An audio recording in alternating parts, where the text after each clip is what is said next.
हाँ जी, तो कैसे हो आप लोग। मैं आपका नीलेश पिया बहुत बहुत स्वागत करता हूँ इस यूट्यूब चैनल पे। दोस्तों अभी जो आप ये स्क्रीन पे पेपर देख रहे हो, ठीक है, ये मॉडल पेपर है यूपी बोर्ड का, बोर्ड परीक्षा 2024 के लिए क्लास 10 का हिंदी का। ठीक है, ये ऑफिशियली यूपी बोर्ड द्वारा जारी किया गया है। जी हाँ मेरे दोस्तों, कल शाम को ही ये जारी किया गया था। मॉडल पेपर हिंदी का ही नहीं, आपका सारे सब्जेक्ट का, सभी सब्जेक्ट का मॉडल पेपर जारी कर दिया गया है।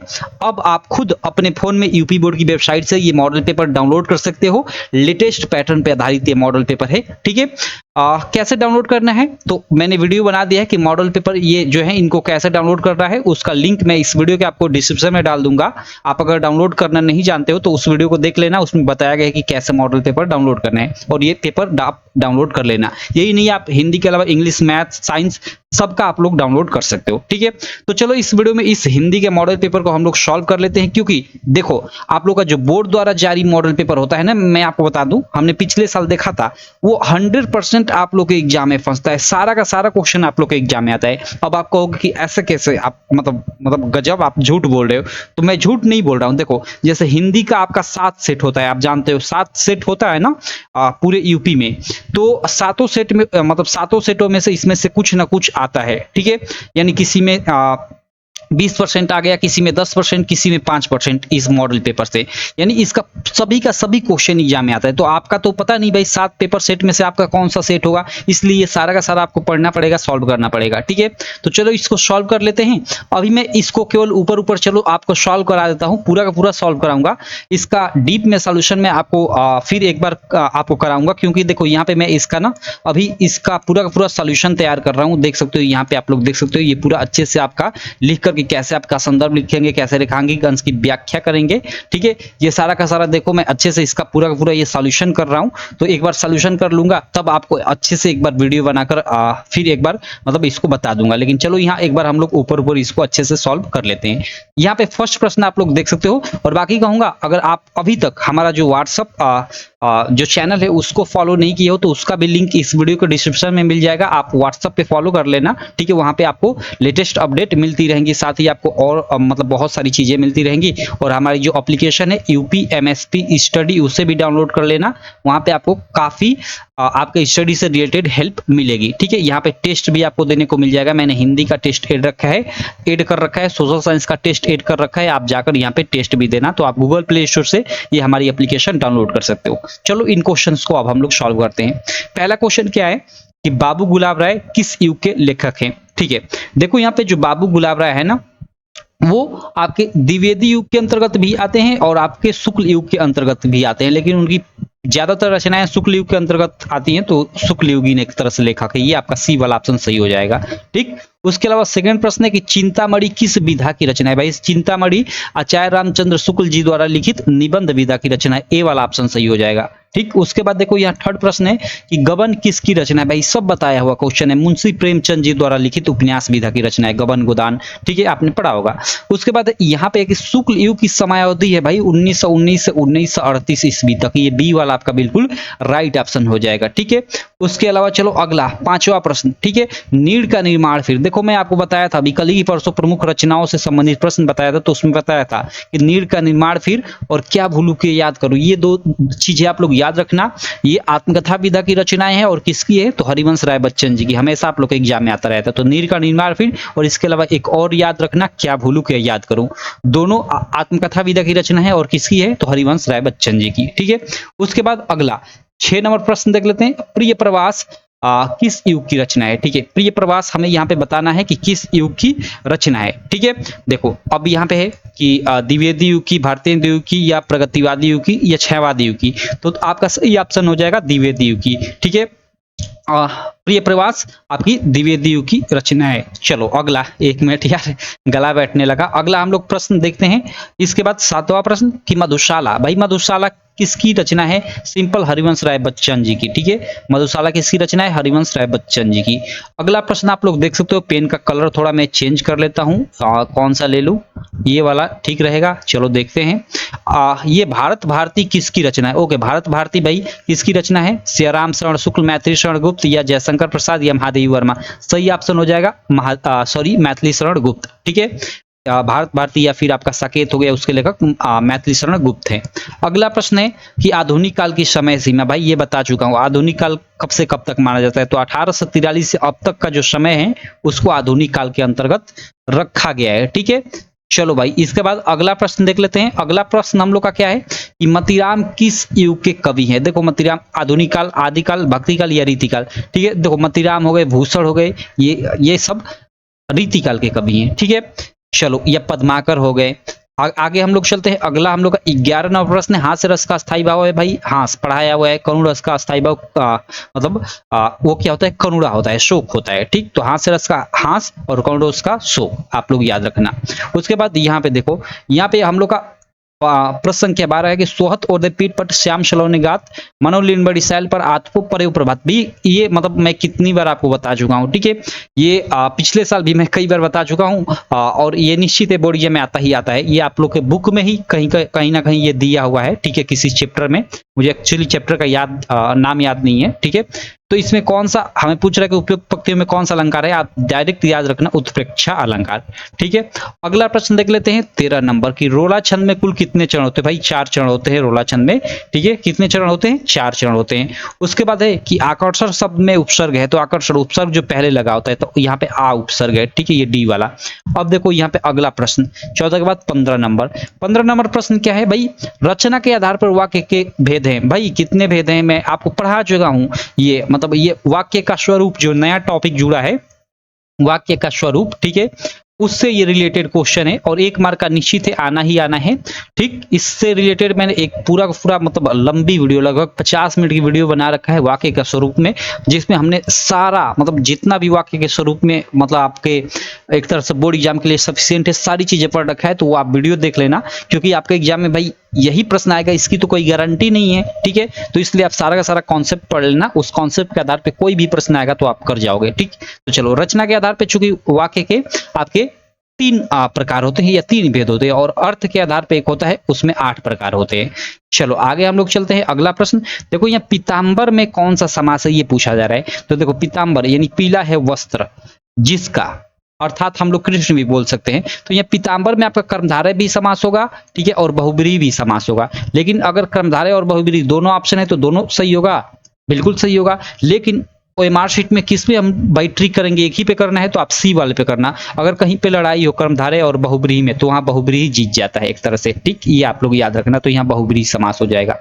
चलो अगला, आंसू का तत्सम रूप। भाई तत्सम रूप आंसू का आपका अश्रु हो जाता है, ये ए वाला ऑप्शन बिल्कुल राइट हो जाएगा। उसके बाद देखो यहाँ पे ये वाच्य वाला जो नया टॉपिक जुड़ा है, ठीक है, उससे ये संबंधित प्रश्न है, कर्तृवाच्य में किसकी प्रधानता होती है। भाई कर्तृवाच्य में कर्ता की प्रधानता होती है। ठीक है, चलो उसके अलावा मतलब 3 प्रकार के वाच्य होते हैं। आप उसको चलो अभी मैं पढ़ाया नहीं, उसको डिटेल में मैं आपको पढ़ा दूंगा। ठीक है, अभी केवल ये याद रखो कि कर्तृवाच्य में किसकी प्रधानता होती है, तो कर्ता की प्रधानता होती है। ठीक, अगला हम लोग देखते हैं। अगला है कि ताभ्य। ताभ्य शब्द में वचन एवं विभक्ति होगी। देखो यहाँ पे ये जो ताभ्य है ना, मतलब ये आपका सर्वनाम शब्द रूप है। सर्वनाम शब्द रूप है। सर्वनाम शब्द रूप आपका आएगा, ठीक है, जैसे तद, तद मीन्स यह वह, तद वह स्त्रीलिंग का ये मतलब ये है। ठीक है, उसमें ताभ्य आता है। चतुर्थी विभक्ति बहुवचन और पंचमी विभक्ति बहुवचन में आता है ताभ्य। तो एक तरह से तो इसका ये डी ऑप्शन सही हो जाएगा। तो ये सर्वनाम शब्द रूप आएगा, लेकिन आपका जो शब्द रूप है नॉर्मल, जैसे मधु का, नदी का, ये नहीं आएगा। और जो धातु रूप है, जैसे पठ धातु, हंस धातु, लिख धातु, इनसे भी प्रश्न नहीं आएगा। ये पहले भी मैं आपको बता चुका हूं। ठीक, उसके बाद देखो 19 के बाद यहाँ 20वां प्रश्न देख सकते हो कि निम्नलिखित में सर्वनाम है। भाई सर्वनाम यानी वही प्रोनाउन है, तो भाई वह, ठीक है, वह, ये आपका। तो इस प्रकार हमने इसका 20 ऑब्जेक्टिव कर लिया। अब चलो जो हम लोग का यहाँ पे सब्जेक्टिव प्रश्न है उनको हम लोग थोड़ा देख लेते हैं। सब्जेक्टिव प्रश्नों को हम लोग सॉल्व कर लेते हैं।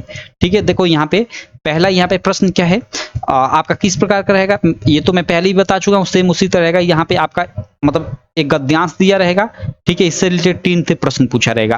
ठीक है, और अथवा कर एक और गद्यांश दिया रहेगा। देखो अथवा कर यहाँ एक गद्यांश दिया है और इससे रिलेटेड यहाँ पे 3 थे प्रश्न पूछा गया है। ठीक, तो दोनों में किसी एक गद्यांश को पढ़कर उनके तीनों प्रश्नों का उत्तर देना है। तो चलो हम लोग तो दोनों को सॉल्व कर लेते हैं, बाकी आपको एग्जाम में एक ही को सॉल्व करना होता है। ठीक, यहाँ पे देखो, यह कोई बात नहीं की, ठीक है, यह कोई बात नहीं कि एक स्वभाव और रुचि के लोगों में ही मित्रता हो सकती है। यहीं से पता चल गया कि यह जो गद्यांश है यह मित्रता वाले पार्ट से है। ठीक, तो सिंपल इस उपयुक्त गद्यांश का संदर्भ लिखना है तो आप संदर्भ लिख दोगे कि प्रस्तुत गद्यांश हमारी पाठ्य पुस्तक हिंदी के मित्रता नामक पाठ से लिया गया है, जिसके लेखक आचार्य रामचंद्र शुक्ल हैं। ठीक है, सिंपल। उसके बाद गद्यांश के रेखांकित अंश की व्याख्या करना है तो भाई यहाँ से और यहाँ तक ये जो रेखांकित अंश है इसकी व्याख्या कर देनी है। यह कोई बात नहीं है कि एक स्वभाव और रुचि के लोगों में ही मित्रता हो सकती है। मतलब यहाँ पे आप ऐसे लिख दोगे व्याख्या में कि प्रस्तुत रेखांकित अंशों के माध्यम से या निम्न रेखांकित अंशों के माध्यम से लेखक यह बताना चाहते हैं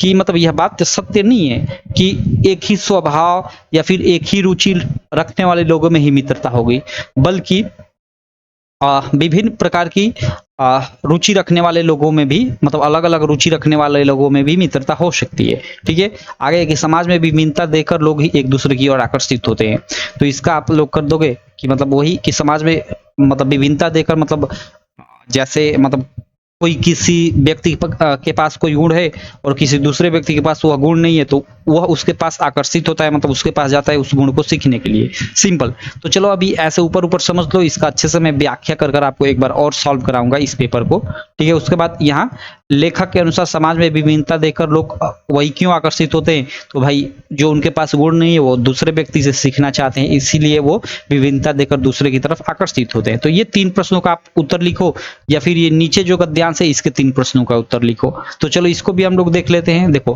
हे भगवान, सबके लिए विपद के लिए इतना आयोजन, परम पिता की इच्छा के विरुद्ध इतना साहस, पिताजी क्या भीख ना मिलेगी, क्या कोई हिंदू भूपृष्ठ पर न बचा रह जाएगा। देखो ये जो आपका ना, मुझे पढ़ने से आप मालूम चल गया, आई थिंक आपको भी मालूम चल गया होगा, ये जो आपका सेकेंड चैप्टर है आपका ममता, ठीक है, उससे है, जिसको लिखा है जयशंकर प्रसाद जी ने, उससे ये गद्यांश है। तो इसका सिंपल आप इस गद्यांश का संदर्भ लिख लोगे कि प्रस्तुत गद्यांश हमारी पाठ्य पुस्तक हिंदी के ममता नामक पाठ से लिया गया है, जिसके लेखक जयशंकर प्रसाद है। सिंपल। और उसके बाद गद्यांश के रेखांकित अंश की व्याख्या करना है। अब रेखांकित अंश यहाँ से, परम पिता की इच्छा के विरुद्ध इतना साहस, पिताजी क्या भीख न मिलेगी, क्या कोई हिंदू भूपृष्ठ पर न बचा रह जाएगा, यहाँ तक हमें करना है इसकी व्याख्या।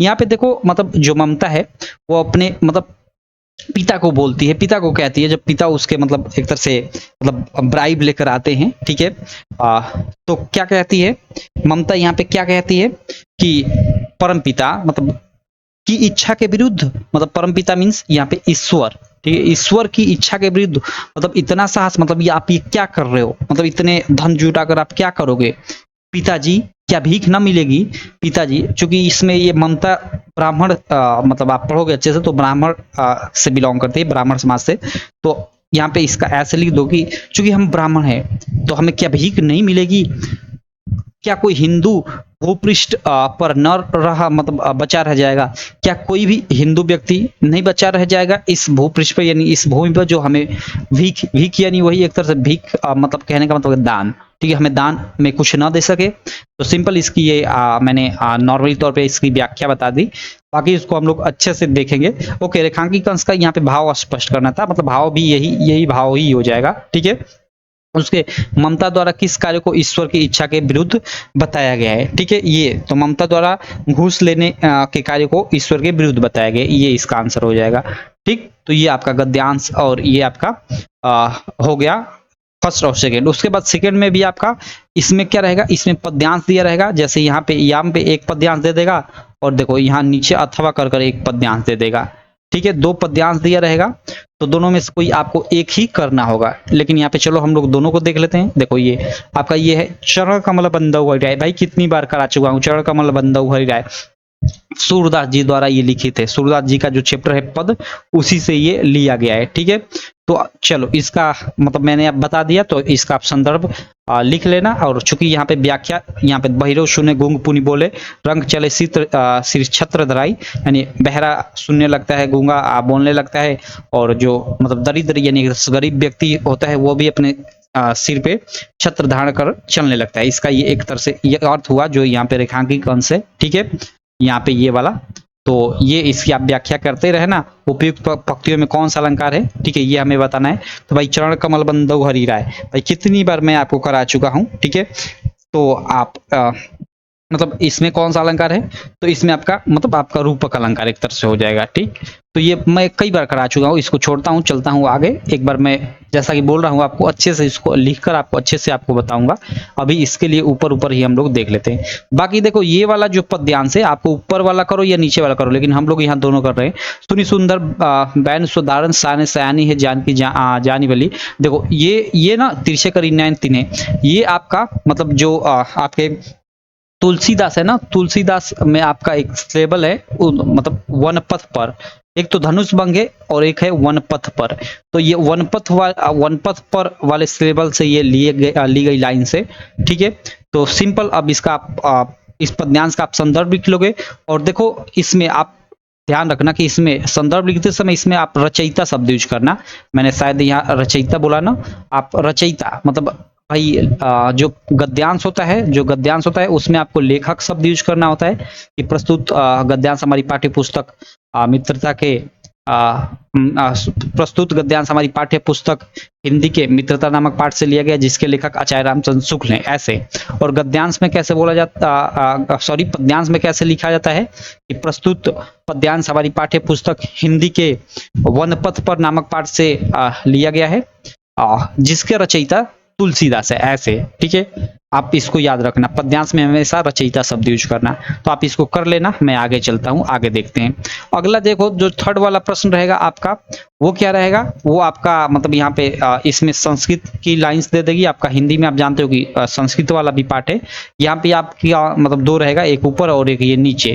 ठीक है, तो इसमें से किसी एक का आपको संदर्भ लिखना होगा और हिंदी में अनुवाद करना होगा। तो जैसे ऐसा नगरी भारतीय संस्कृत भाषा केंद्र स्थलम, यही से आपका पता चलेगा कि ये वाराणसी वाले चैप्टर से। तो इसका सिंपल सा आप संदर्भ लिख देना और इसका आप यहाँ से यहाँ तक हिंदी अनुवाद कर दोगे, तो इसका आपको संदर्भ का 2 मार्क, हिंदी अनुवाद का 3 मार्क, यानी 5 मार्क मिल जाएगा। इसमें संदर्भ लिखते समय ठीक है, संस्कृत वाले में लेखक या कवि का नाम नहीं लिखना होता है। ठीक है, चलो तो ये आप कर लेना, ये आपका वाराणसी वाले चैप्टर से है। और ये मानव जीवन से संस्करण संस्कृति, ओके, ये आपका भारतीय संस्कृति जो चैप्टर है उससे है। तो अभी के लिए मैं चलता हूँ आगे, इसको छोड़ता हूँ। उसके बाद देखो जो चौथा प्रश्न रहेगा वो आपका तो मतलब पद्यांश संबंधित रहेगा। पद्यांश मीन्स यहाँ श्लोकों को ही पद्यांश कहा गया है, यानी 2 श्लोकों में से किसी एक श्लोक का आपको हिंदी अनुवाद करना होगा, उसका क्या लिखना होगा, साथ में मतलब संदर्भ के साथ हिंदी अनुवाद करना होगा, जिसका आपको 5 मार्क मिलेगा।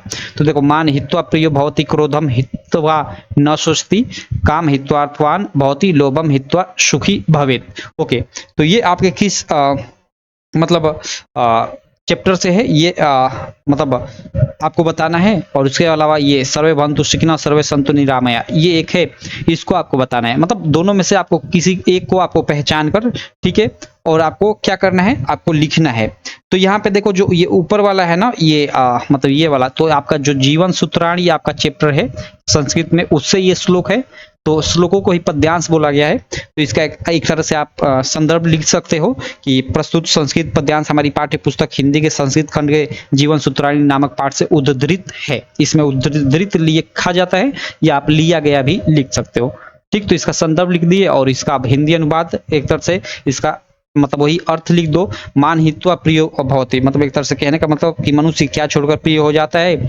और क्रोधम हित्वा न सोचती, ठीक है, और मनुष्य क्या मतलब क्रोधम हित्वा न सोचती, काम हित्वार्थ भवति, लोभम हित्वा सुखी भवेत। ओके, मतलब वही कहने का मतलब मनुष्य क्या छोड़कर सुखी हो जाता है। चलो, ये आपका मैं अच्छे से लिख रहा हूँ ना, तो करा दूंगा। अभी मुझे नींद भी आ रही है क्योंकि अभी मैं ये सुबह 3:30 बजे वीडियो शूट कर रहा हूँ। उसके अलावा ये सर्वे भवन्तु सुखिनः आप पढ़ते ही आ रहे हो कि सभी सुखी हो, सर्वे सन्तु निरामया, सभी निरोगी हो। तो ये आप कर लेना इसको, इसका अर्थ आप लिख सकते हो। ठीक है, बाकी यह अगर आपका मतलब देखा जाए कि ये किस चैप्टर से है, तो ये आपका भारतीय संस्कृति जो चैप्टर है उससे है। ठीक, तो ये आपका इस प्रकार चौथा प्रश्न रहेगा। उसके बाद 5वां जो प्रश्न रहेगा वो आपका खंड काव्य से रिलेटेड रहेगा। तो खंड काव्य भाई आप देख लेना कि आपके जिले में कौन सा खंड काव्य आता है, क्योंकि हर जिले का अलग अलग खंड काव्य होता है। तो आप अपने जिले का खंड काव्य याद कर लेना और उससे रिलेटेड यहाँ पे प्रश्न का उत्तर देना। उसके बाद 6 का क नंबर जो प्रश्न रहेगा वो आपका लेखकों का जीवन परिचय रहेगा। तो लेखकों में जयशंकर प्रसाद, आचार्य रामचंद्र शुक्ल, 2 का मैंने लिखवा चुका है और 100% इनका आना ही आना है। इसके अलावा आप लोग रामधारी सिंह दिनकर का याद कर लेना और एक और किसी का याद करना चाहते हो तो कर लेना, आपके एग्जाम में फंस जाएगा। तो जीवन परिचय लिखना है, उसका 3 मार्क और 2 मार्क आप लोग का मिल जाएगा उनकी एक प्रमुख रचना का नाम लिखने का। ठीक, तो यहाँ पे 5 मार्क का आप लोग का लेखकों का जीवन परिचय और यहाँ 6 प्रश्न क्या 6 का जो ख होगा वो कवियों का जीवन परिचय होगा। और कवि में भाई आप मैंने बताया कि तुलसीदास, महादेवी वर्मा और सूरदास, इन तीनों का याद कर लेना और एक किसी और का, आप सुमित्रानंद पंत का या किसी और एक का याद कर लेना। 4 का कम से कम यहाँ पे याद कर लेना। ठीक, चकी और मैंने महादेवी वर्मा का लिखवा भी रखा है अच्छे से, तो आप चैनल पे जाकर हिंदी वाली प्लेलिस्ट में देख भी सकते हो। तो इसको मैं छोड़ता हूँ, आगे चलता हूँ। उसके बाद ये 7वां प्रश्न आपका श्लोकों मतलब श्लोक से रहेगा।